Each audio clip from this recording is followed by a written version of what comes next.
All right, everybody, welcome to another exciting episode of Under the Dome. I'm your host, Alan Ulrich. Sorry we're running a little late. Apparently, my Twitter exploded, my phone exploded, Facebook is going off the hook.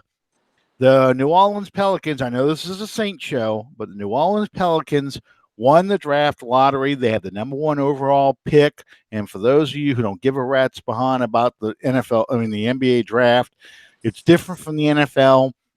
It's a ping pong situation where you have so many ping pongs based on your final record, and the Pelicans were guesstimated to fall somewhere between 7 and 11, which is like not very good odds, and they won the lottery. I'd like to win the Powerball, but they won the lottery, and they now have the number one overall pick in the NBA draft. The last time they had this was in 2012 when they drafted Anthony Davis, who claims he wants out. So we may see him replaced by Zion Williamson out of Duke. And I'd explain to my co-host how the numbering system works in basketball. What's a 4? What's a 5? What's a 1? What's a 2? So all that is why we are running late. Without further ado, what? I was wrestling. I was going to be diplomatic and blame it on the research department not getting our notes together, and that too. But I want to keep the reputation we do zero show prep on this show, so we'll leave it at that. Anyway, how you doing tonight, Sean? This is my co-host, Sean Williams. Doing great, man. Doing great. Been a long, busy week. Want to thank everybody for joining us. As usual, your one-stop shop for all things New Orleans Saints on Tuesday night. Coming to you live from the Two Dudes studio once again. We want to thank Fan First Productions for sponsoring us. We want to invite you guys to subscribe to our show on iTunes and on YouTube. And here we go. I guess probably the biggest news over this last week was the rookie minicamp. Mm-hmm. And we've got a list here of the final signings. And I want, really and truly, there's nothing on this list this list of signings. It's camp bodies to me. There's a few names that I've heard of. Maybe Michael Burton, but I mean he's going to have a hard time beating out Zach Line. And I can't see us keeping two fullbacks. But anyway. There's an intriguing one in a former first-round draft pick in Sylvester Williams at defensive tackle, but given his track record, I'm not going to be greatly optimistic on him. Now, if you would elaborate on the guy from Wyoming and the story of all of that you were just sharing with me. Okay. So the Saints, right after the draft, had their normal draft class of undrafted free agents. They go out and grab these guys as soon as the draft's over with. They would traditionally be the guys you would see going in between the 8th and 10th or 12th round of the old NFL draft when they used to have that many rounds. One of the guys they grabbed was a defensive end called Carl Granderson from Wyoming. And we were just talking about this in Mike Detillier's book here. He writes up about him. This book here. I'll keep pushing this book because this by far is the most impressive draft guide I've ever owned. And I've been getting draft guides since 98, 97, whenever they started to come out. The old Street and Smiths and Pro Football. Yeah, Lindy's started about 2000, 2001. And Pro Football Weekly came out about the same time. Not Pro Football Focus, the old Pro Football Weekly, which is really good until Joel Bushbaum passed away. That was probably next to Mike Detillier. That was probably the most thorough and complete draft guide I got back then when Joel was still alive. Anyway, this guy from Wyoming His defensive end was ranked about a fourth, a fifth round pick because he went to Wyoming. Considers a small school, but the other thing is the sexual assault charges and trial he's going to go have to go through.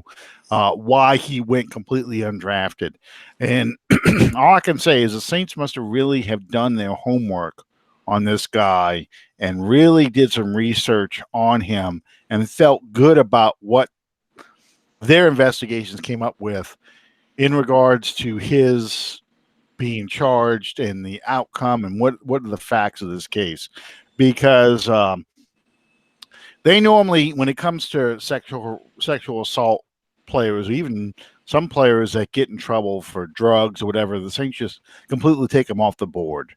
um you look at a guy like a um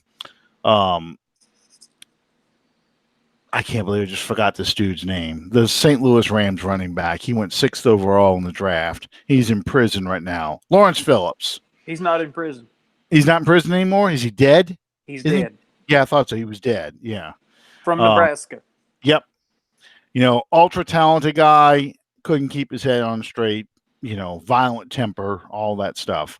Yeah, I do remember he died. But anyway, those are the kind of guys that Sean Payton traditionally just completely X's off his list. He will not take a shot on these guys. So this is an interesting player because here one of the needs that we have in this roster is defensive end.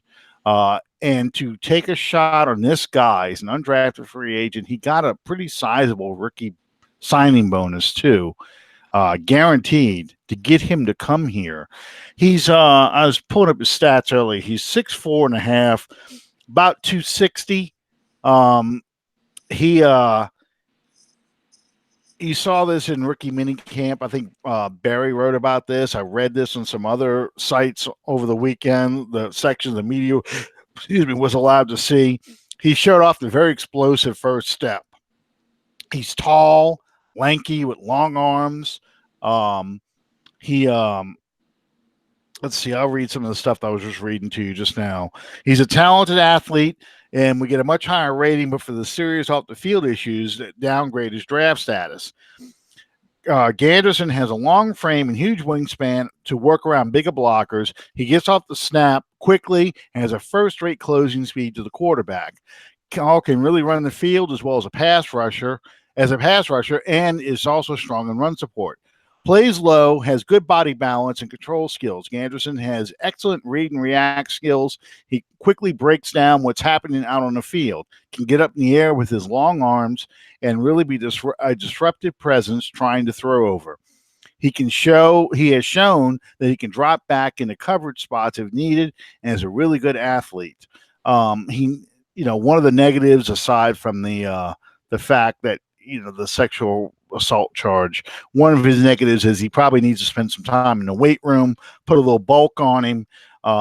That's not uncommon, especially for a program like a Wyoming, which is a small college football program. I used to know him as Division II. What do they call those things now? Well, he's all mountain. I mean, he's a Mountain West team. That's still Division One. It's still Division One. Okay, Yeah. but you're talking a small Yeah. level competition. You're not playing the SEC. You're not talking about an LSU or a Nebraska or an Oklahoma or a Texas. It's probably along the same lines as a ULL, Louisiana Tech type program. Exactly. In fact, I think I think at one time UL, God, they went through so many conferences. They were one time not Big West, Mountain.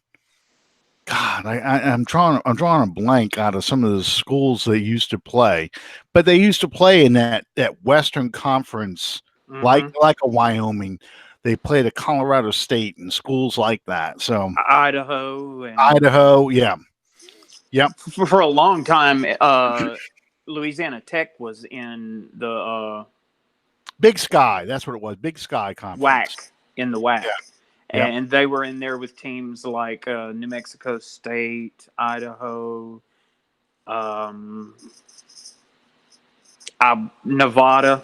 Hmm. Um, I saw Colin Kaepernick play in college. Yeah. Yeah. So, that's what happens when you're trying to get into a small conference, or now that they have so many mega conferences, these schools just kind of get left off and they want to get some revenue. So you start trying to form conferences. So you have these weird, you got somebody out in like New Mexico State playing in the same division as Idaho and um, Montana. Those kind of schools all kind of get thrown in the conference. So anyway, the point is, though, going back to Carl Ganderson, this is a guy who, if things work the way we want them to, he could really be a good steal, get another steal out of this draft class, because you count undrafted guys as part of your draft class. Another steal in this draft class that you got tremendous value for, but that all depends on how this thing shakes out. And we all know right now, especially in this era, um, sexual assault, that's a scarlet letter. Yeah, You teams just don't want any part of these guys. They can deal with drug problems, they can deal with gun issues, they just can't deal with people with sexual assaults. And you can see that right now with the Kansas City Chiefs, the yeah, issues they have. You know, yeah. I agree with you. Uh, on one hand, you have to, as you just stated, you have to be leery of what you are willing to invest in a guy like this because of the pending case. But at the same time, uh, Sean Payton, Jeff Ireland, Mickey Loomis, their track record is pretty solid in recent years as far as doing their due diligence in investigating. and Uh, he's not a drafted guy. You didn't spend a pick on him. You didn't. If he's gone, he's gone. It's you're taking a flyer on this guy. It's not like you spent a first round draft pick. It's not like you invested a lot, even though you gave him a large signing bonus. It's one of those low risk, high reward kind of player. And if it doesn't work out, it doesn't work out. But yeah, I'm hoping for this kid, and because it's the Saints, I'm hoping this works out for us. I'd like for this kind of thing to really help turn out good, not only for this player but also for us. yeah. The other guy, well, we could talk a little bit about Sylvester Williams. Williams. How could you not remember that name? I don't know. Uh, right now, I got the Scarlet Pumpernickel Pimpernel. in my head right now. Every time I say Sylvester, but anyway, Sylvester Williams, the former first round draft pick.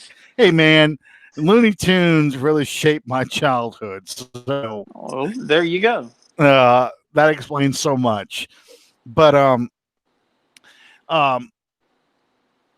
Sylvester Williams is the former first round draft pick of the Denver Broncos back in 2013. He played for the Broncos from 2013 to 2016 and really didn't do a whole heck of a lot, quite honestly. Um, Somebody had asked on Twitter, I think, and I don't like referring to these people, but Pro Football Focus threw out their grades, and their grades were all pretty low in this guy. So, like you said, he's a camp body, but he's known. He's got a name. Because at one time they thought he could really amount to something. Um, I was talking about a while back. One of the guys I wanted the Saints to bring in just because we need a three technique defensive tackle is Dominique Wilkins from the no, not Dominique Wilkins. That's a Dominique bad Wilkins played for the Hawks. Yes, no. It was Maybe we should start doing prep for this. Yeah, Dominic Easley. I'm sorry. That's what happens. I start these names. You start talking, and then that name clicks, and you start going to an NBA player, a baseball player, anywhere. a cartoon character. I mean, I just go everywhere. Anyway, Dominic Easley, he was another former first round draft pick from the New England Patriots. He last played with the Rams, completely out of position, but he's a traditional three technique defensive tackle. That's a player that we could use as somebody before he gets hurt, before he starts to suck, he would fill in just enough to carry us until Sheldon Rankins shows up, and then you might be able to do something. But yeah, he was a player who gets hurt a lot, and the Rams for some reason decided to try and make him an outside linebacker, and that failed badly. So that was another player, a former first rounder, who was a bust, and I thought maybe he might be able to work with us. I don't think we're ever going to sign him. I think we have 90 players right now. I think this is pretty much the team that we're going to see, barring Ganderson getting in trouble, barring somebody else the Saints just decide to let go after OTAs or mini camp. This is probably the team that's going to show up in August for training camp. Yeah, I agree. Once they get to the 90, like you say, unless something happens in one of these organized team activities or working out, injuries happen all the Mm-hmm. time. Yeah. This is going to be the 90 that you see going into training camp. Yep. A couple other guys, and we talked a little bit about these guys last week. Lil Jordan Humphreys, of course, has a lot of attention because here's a guy that went to a big school like Texas, well known, a kind of guy whose reputation made him out to be a better player than he really probably was, and that's why he went undrafted. But you do have Curtis Johnson as his position coach now, and if anybody can turn him into a halfway decent player, it would be him. So I'm curious to see if he enters the Saints as a humble player, willing to learn, willing to put in the work. We might get something out of him. That would be interesting to see if that happens. There's a few names on this list of the signings that we're looking at. There's Mm-hmm. a few that I recognize, like of course the former Chicago Bear Michael Burton. Um, Mm-hmm. I can remember wide receiver Cyril Grayson. I can remember linebacker Colton Jumper. Um, I can remember Sylvester Williams. Micah Wright sounds familiar because of his unusual first name. Um, Mm-hmm. but I mean, remembering a name is one thing. Remembering anything about them because their play stood out anywhere, college or pro, is different. Yeah. I mean, you got a defensive tackle named Kenny Bigelow, who I'm gonna start calling him Deuce from now on. Yeah, Yeah, I mean Kenny Bigelow Jr. He's a defensive tackle out of West Virginia. Looks like he's really a one technique, a big fat guy. And I hate to say it like that, but that's what you are as a one technique. You're a space eater. He's 307 pounds. He's a guy. He's designed to eat up space. So that's somebody who's going to be competing with Taylor Stallworth, who a year ago we were probably saying the same things about him. Who's Taylor Stallworth? What can he do? They got an opportunity, took advantage of the opportunity, made the final 53. In fact, had some impact in the season. So these undrafted free agents, we're just throwing their names out like this. You never know where that next Pierre Thomas, Lance Moore, Josh Hill, on down the list. Michael Lewis, these undrafted free agents, they may end up having a big impact on this team. We just don't know it yet. We try and forecast it, but it all depends if they're willing to do the work. Do they impress and they take advantage of the opportunities that get presented to them? yeah. And as we stated a few weeks ago, there's probably no team in the NFL that has. I won't say. Uh, I'll just put it this way: there's probably no team in the league that has a better record as far as utilizing undrafted free agents than the Saints. Well, they got the reputation of giving players a fair shot no matter how they came to the team. And that's an incredible reputation to have. I mean, you think about Marcus Colston, a seventh round draft pick out of Hofstra, really beat out Dante Stallworth, a first round draft pick, you know, because the Saints traded Stallworth to the Eagles after Colston pretty much earned his spot. Go back to 2007. Pierre Thomas beat out Antonio Pittman of Ohio State in a fourth round draft pick, beat him out, and the Saints cut him. So, those players see that. And Sean Payton has says over and over and over again, I don't care how you came to this team. We're giving everyone a fair shot, and you either make it on your own or you fail on your own. There's no, oh, well, he's going to make the team because he has a big contract, or he's going to make the team because we spent a high draft pick on him. No, I mean, we're willing to part ways with all kinds of players if we think the guy who either was an undrafted free agent or came via trade or something like that outperforms the established veteran or the high draft pick. So that's a great reputation to have. It's all about what you do on the field, and that's as it should be. Yep. You're not going to put any points on the board, much less win games on somebody's reputation or pedigree. Well,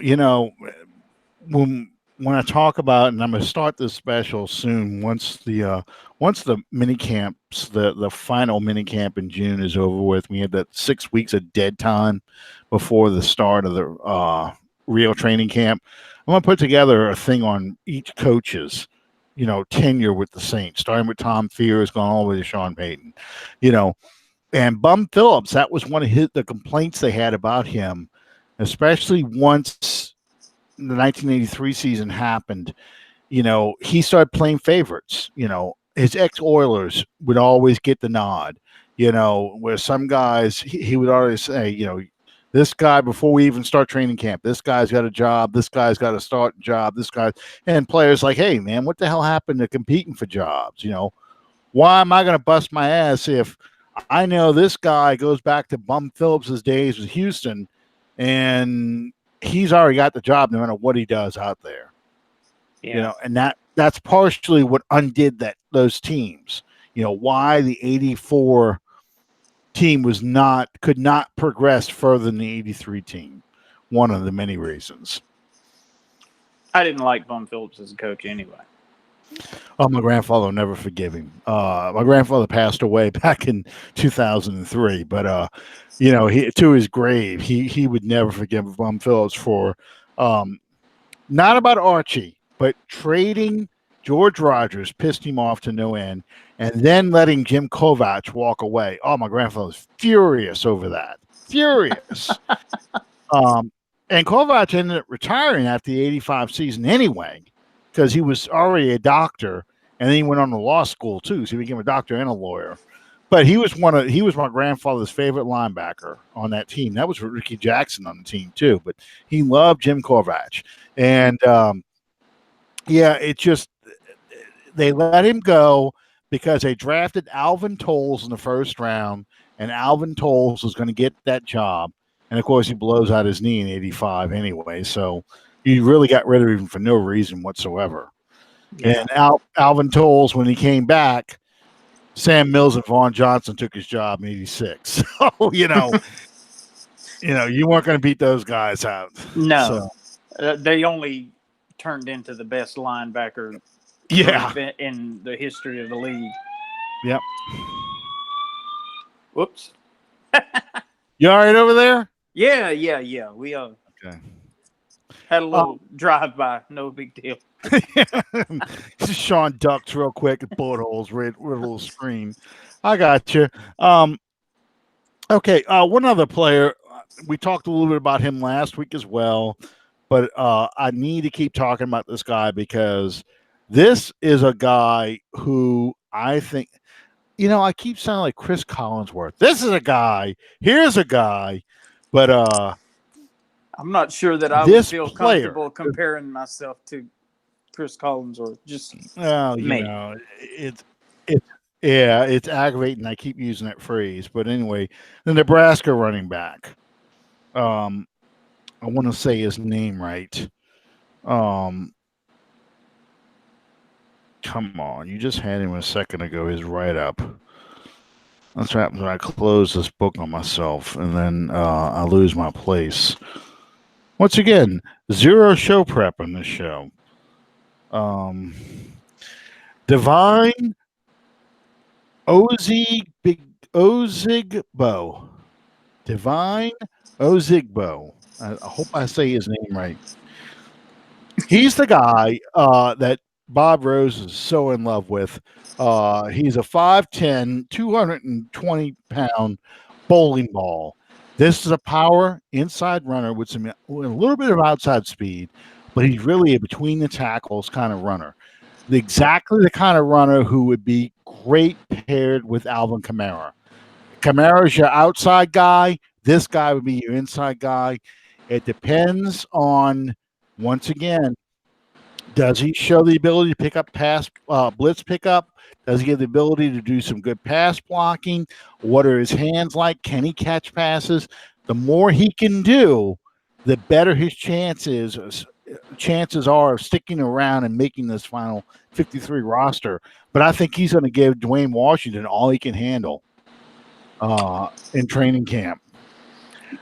That's one of the guys I'm looking forward to watching. I want to see what he does.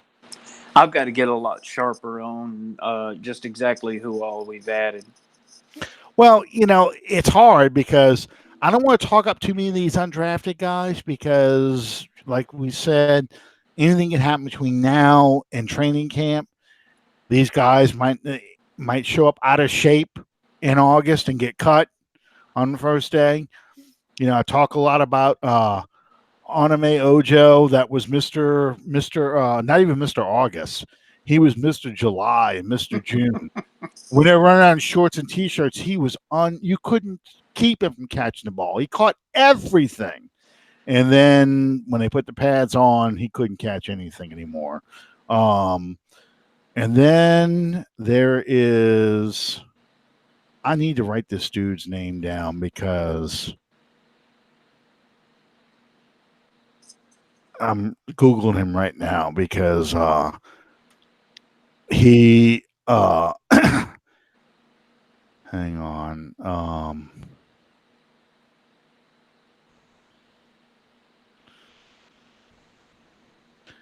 What was this? There he is.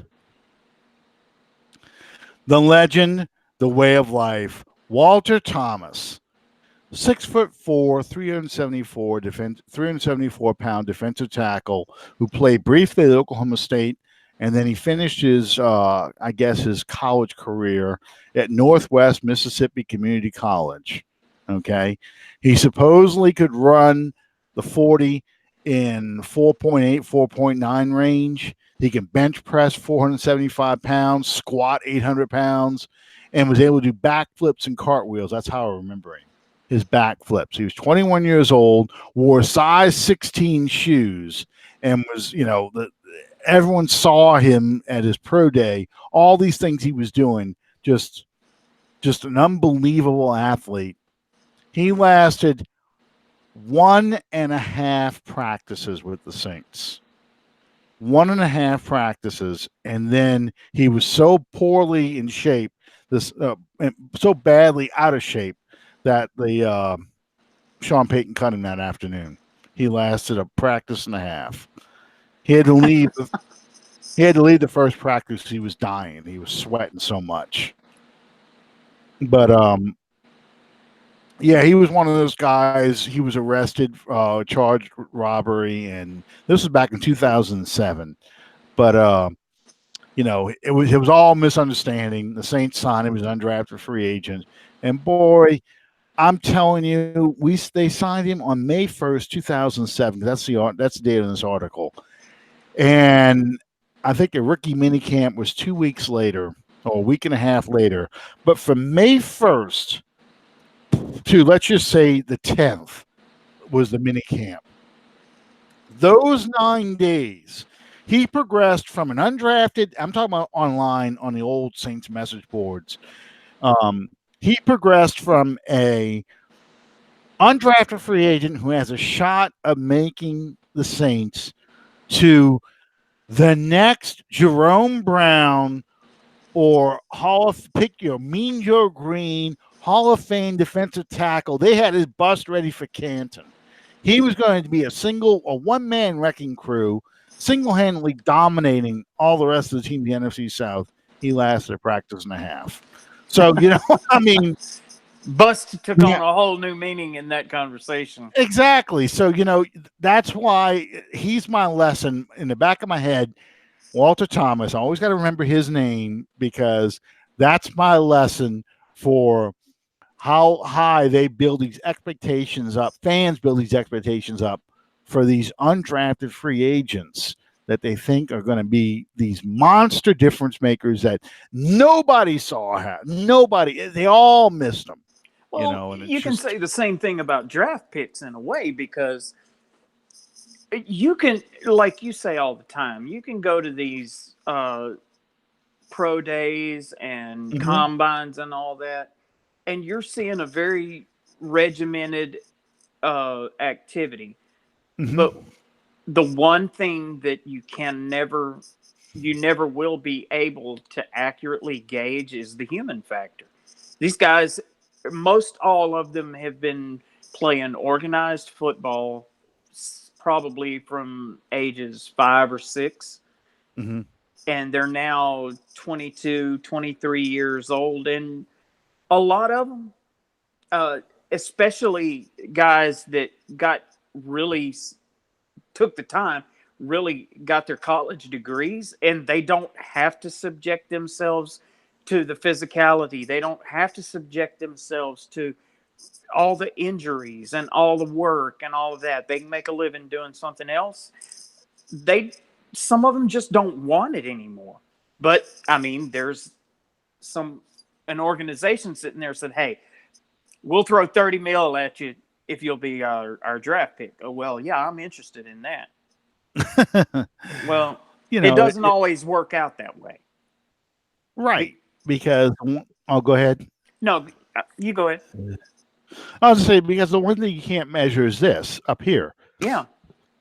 These guys now, the draft is like everything else in life. There's professional draft coaches who teach players not only what to say, but what not to say anymore at the draft. I mean, when they're going to be drafted, you know, you don't have the obvious choices anymore like you had when you had Peyton Manning and Ryan Leaf standing there in front of you, and Peyton Manning's answer is, what do you do if the question is, what do you do if you find out you're the first overall draft pick of the draft?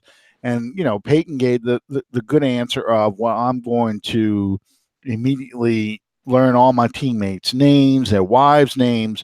I want to get a copy of the playbook. I'm going to start studying the playbook. I'm going to work and be humble and try and become part of this team. Whereas Ryan Leaf's answer is, I'm going to Vegas. Me and my buddies going to Vegas. We're going to party hard before, I buckle down for football. They don't give answers like that anymore. Very rarely. Only the really stupid players will say things like that now.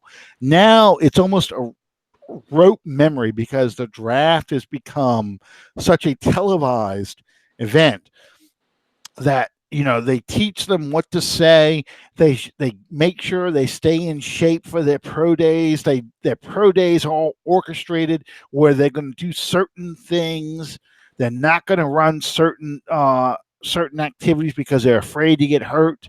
So everything is so controlled that when they get to a team, that's when they get exposed. And that's what happened to a guy like Walter Thomas. He was in shape, good enough shape for his pro day, the draft passes, He signs with the Saints, and he doesn't stay in shape from the time of his pro day to rookie minicamp.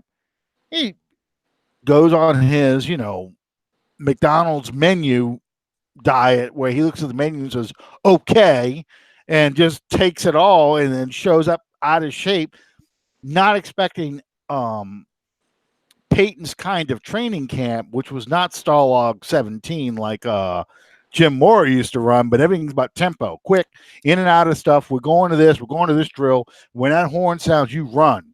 You run to your next drill, and you're going to go do this, and everything's full speed all the time, no half stepping.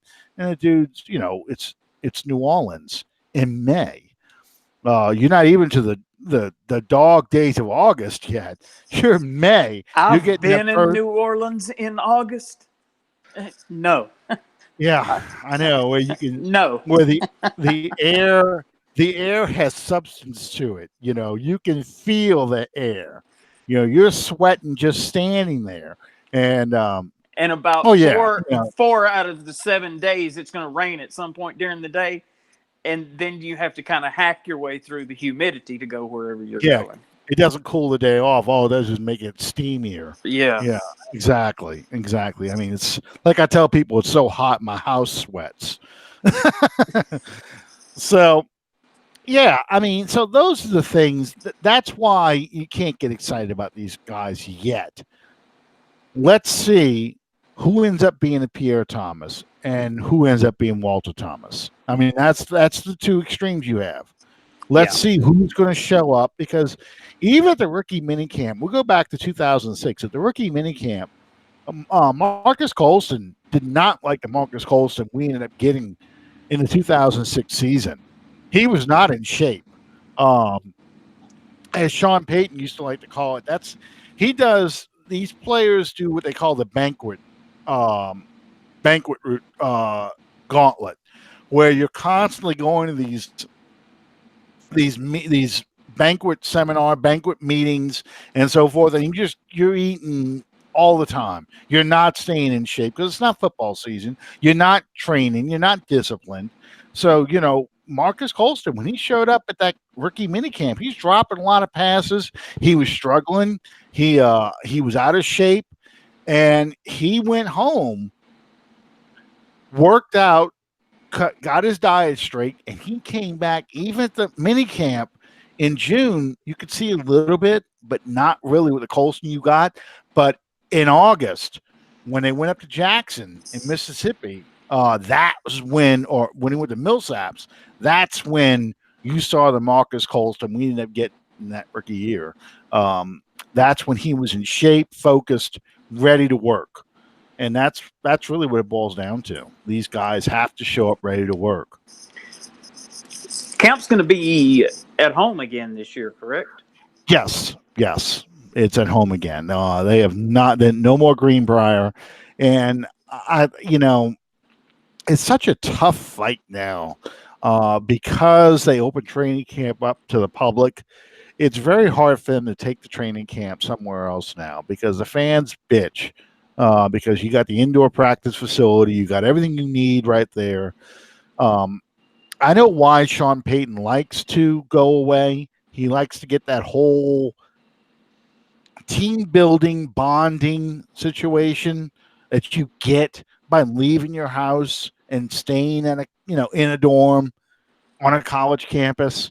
But it's just not with these players today. This is not the kind of players you have. I mean, clearly this team is well bonded. They like each other on and off the field. So there's not a chemistry you have to build like you had before. So I guess he learned his lesson, and that's where he's going to have it from now on. Well, I mean, the Greenbrier built 3 consecutive 7-9 seasons. Yeah. I think that road test had a flat.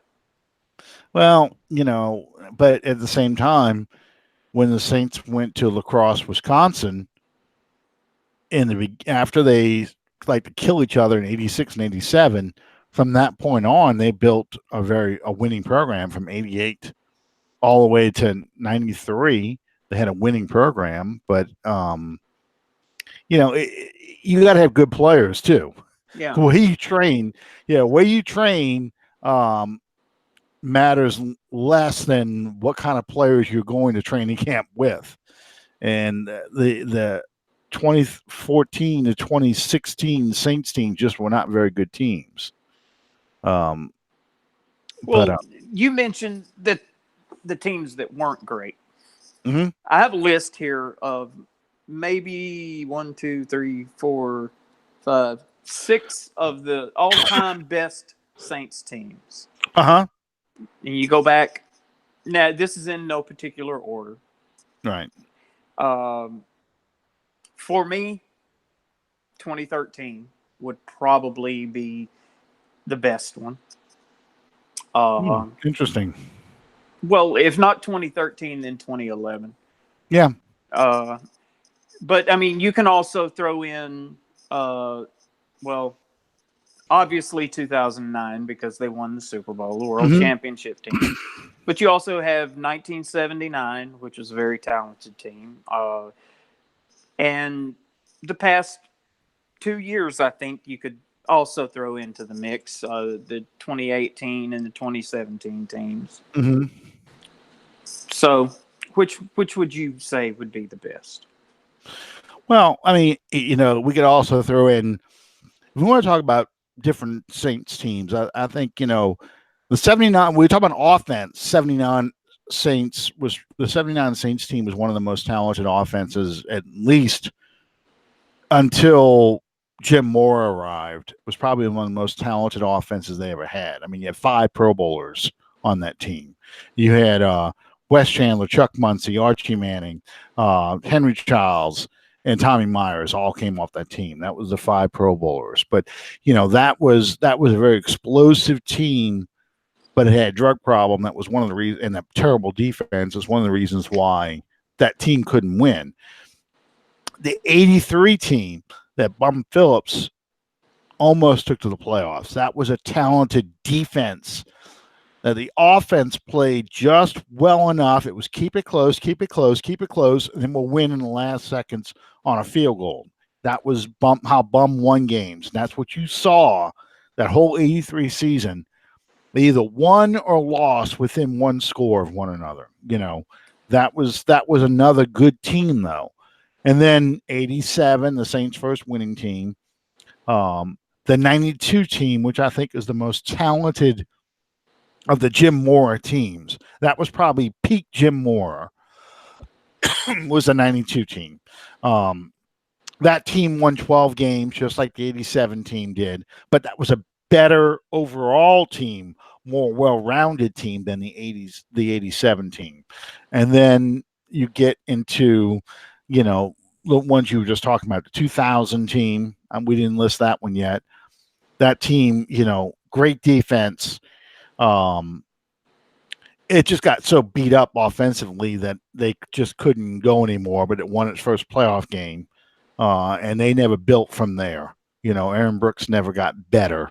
But if that team doesn't lose Ricky Williams, it doesn't lose Joe Horn in the playoffs or just before the playoffs, that team had the potential to make it to the NFC Championship game.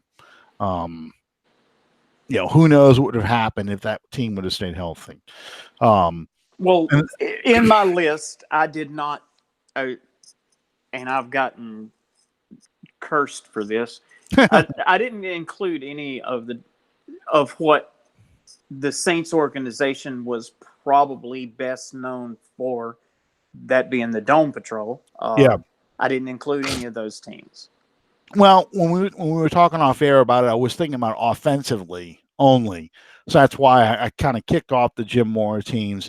Didn't include the Bum Phillips team. I did include the '79 Saints team because if we're looking at offensives, then you're stuck with '79, 2000, and then you start getting to the Drew Brees teams: 2006, 2009, 2011, 2013, 2017, and 18. I mean, that's really where you are offensively. That's your great offensive teams.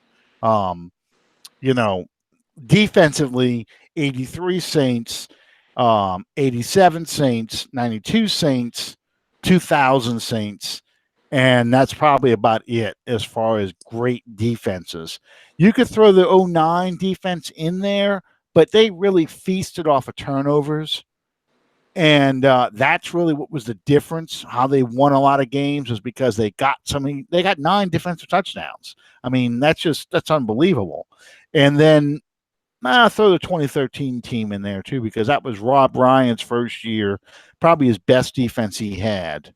So, until you get to the more recent ones. That's before he had the opportunity to screw it up. Well, I mean, he caught a lot of teams by surprise. And this is what happens with Rob Ryan defenses. A lot of people warned about that. His first year, he has a great defense. Then people figure out what he likes to do, and they take it away from him or exploit it. Yeah. Greg Williams is the same way. Greg Williams has a fantastic first year where he just blitzes the crap out of you. And then you start figuring out, you know what? We get in a 3rd and long. He's going to go to cover 0, and it's going to send the whole house at us. We can get behind that blitz, that pass rush. We can make a big play happen. And that's exactly what happened to his team in 2011. That's why we didn't win in 2011. He went to cover 0 twice, and Alex Smith burned us twice, in the last 4 minutes of that game. I know that my answer though to your question, the 2011 team will always be my favorite team. That's the team that I still. That's the two-peat team. 2018 is right there, but I felt more confident about the 2011 team winning it all than I did the 2018 team, even when we got the number 1 overall seed, even when we were hosting the Rams, because I did not feel that we were way better than the Rams in the NFC title game compared to who we could have played in the NFC title game in 2011. We play the Giants in 2011 at home.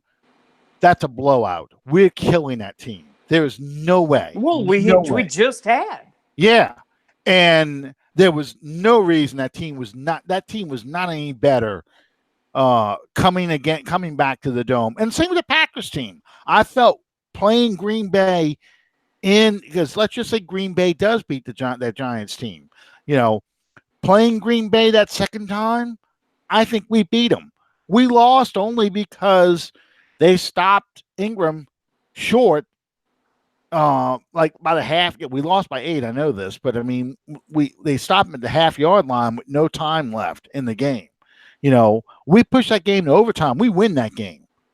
And Breeze gets his MVP because that's why he didn't get the MVP, because we lost that first game of the season. But I think we could beat that Packers team. I thought we could crush that Giants team. I definitely thought we were going to beat the hell out of New England in the Super Bowl. The 2018 team, I did not want to play the Rams. I really wanted the Rams out of the playoffs because I thought we were so beat up by the time that game came around that I just didn't feel as confident about that game. And I think that's why we played the way we played. So, but yeah, that 2011 team, the more time passes, the more I cringe over the fact that, that team did not get that second Super Bowl ring. Can you hear me? Yes, I can hear you fine. Why, you can't hear me? My screen is frozen, and it's probably about to drop me. All right. Did you hear everything I just said? Yes. I heard everything. Okay, good. Yeah, you are frozen in the corner. I see that now. So Alex Smith and what was his name? Vernon Davis. Vernon effing Davis. Every time I saw him for any team that he ever played for, that's what I called him. I mean, I'm a Jimmy Graham fan, so I'm just going to let me just say this, okay? In those final 4 minutes of that game, Sproles gets his touchdown. I'm happy. When Graham got that touchdown, I am screaming like a maniac, jumping up and down, screaming, "Thank you, thank you, thank you. We got this. We got this." How does it feel? Because I'm going back to the Montana and Steve Young days, yelling at the TV like they could hear me. How does it effing feel to have your heart ripped out right in front of you? You know, yeah, I'm choking, just screaming, thinking about it. I'm saying all these things, and looking like a lunatic in my house. Of course, it was a minute something left, but I thought we could just make one stop. I really did, and then to have it happen, I just hung my head down. And I said, I can't believe this. I just can't. But I wasn't pissed because, the Bounty Gate hadn't happened yet. So I thought we were going to be right back in 2012. But I was just like, man, I can't believe this. And that's that. The more time passes, the more upset I get about that team because that was really a special, special team. I love watching games from the 2011 season. It's really they were a video game kind of fun team. You know, 3rd and 17. Oh, we're converting that. There's no doubt. We may not Third. make 3rd and 2, but we gonna get that one. Oh yeah. It was like one of those things. 3rd and 17 picks up 21. It's like, that's who does that? But we Yeah. were, and that's the kind of stuff we were doing, and it was just so much fun. Who You, beat us out in 13? That was Seattle. in 13, yeah, we lost to Seattle. That was an ugly game, and I thought that game I felt like we had to win that game on the ground, and that was one of those games where it felt like we had the ball a lot. We were moving the ball a lot, but we weren't going anywhere. Like That was the second time that season that we had played Seattle, and the first time they just absolutely skull drug us up yeah, there. yeah. But I felt that if we ran the football and kept Seattle's offense off the field and wore that defense out, because I thought they were undersized, they just like to run really fast. That if we just kept pounding the ball on this team, we were going to win that game. But there was a point in the game after a big pass play where Sean Payton kind of lost his mind and wanted to start throwing the ball again because the wind was at his back. It had stopped raining. So now he's going to start flinging the ball over the field. I'm like, no, don't do it. Run the football. Keep running the ball. Wear this undersized defense out. Beat them at their own game. But he threw the ball over the place, and we didn't get the touchdown on that drive. And I thought that was a turning point in that game. There's two turning points. The first one was the Mark Ingram fumble deep in our own territory that gave Seattle the early lead that we were constantly trying to come back from. And then the second one was that point in the game where we just did not move the ball on the ground anymore. So now we're playing a desperate catch up. And it was just an ugly, ugly. That was an ugly game. Yeah, it wasn't nearly as ugly as 2010, but No, and then in 2006 that NFC was on my Championship. birthday, dude. I know. We're watching the game at a birthday party, January the 8th, and they hand the ball to Marshawn Lynch, and everybody but the equipment trainer and Sean Payton had a hand on him before he got to the end zone. That wasn't that. Yeah. That was an ugly game, and that was a game where That's why we carried four running backs for a long time after that. Was because we're running the ball with Julio Jones because Pierre Thomas got hurt the week before, and he was hurt a lot that season. Chris Ivory got hurt, and that was Reggie Bush got hurt in the game. So we had no running game at all, and that was an embarrassing game. Well, hell, they didn't even have a winning record to get in the playoffs. They were a losing team that won their division Mhm. and beat the defending Super Bowl champions. And it's because we couldn't run the football. and that was 90% of the problem. That was a tired team, and you saw that on the field. I'm not excusing it, but that's just the reality. It's just like 1991. You lost to the Falcons in the playoffs in 91, but you're playing with Calvin Nicholson at cornerback and Mark Petrie at cornerback and some other guy, um, no, I'm sorry, Stan Petrie. Stan Petrie. You've got guys you pulled off the street in your secondary, and there's Michael Haynes running through that now, and Andre Rison running through that secondary. I mean, that was a beat up team too. Um, but also Jim Moore not going for the kill. Letting that team hang around and hang around. Eventually, they started making plays. But yeah, it was that team, the 1990 team, another terrible playoff team. You had no quarterback. Um, the 92 team should never have lost that game to the Eagles. That was a team that I told you that before. That game that I was at that game with my then girlfriend, but soon to be wife. She went to that game with me. First Saints game she ever went to the actual stadium with me. And yeah, the fact you still married me after my outburst in that game. So a special place in heaven. I mean, they really that day. That day started out bad for me. You remember those old bedliners that used to sit in your trucks Mm-hmm. before they had the spray on bed liner? You had a plastic bed liner. Well, the bed liners back then. I had a Ford Ranger, and it had the bed liners had these little cheap screws that had a pop out kind of lock that held it in place. Well, I'm driving down Earhart, and my wife's looking in the rearview mirror, and she can see my bed liner starting to do this. It blows out on the highway before she has a chance to say anything to me. I got to go run out on the highway, grab this thing, throw it in the back of my truck, and then drive my hand through the back window, hold it in place, go back to the house, throw that shit in my garage, get back in. Now drive. Now I'm hauling ass because I'm running late to the game.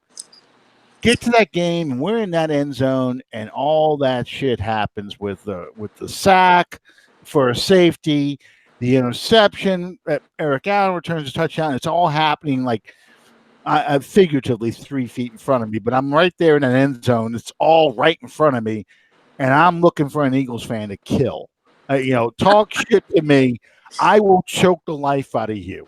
I'm going full Darth Vader, picking you up by your neck, holding you up like that, squeezing.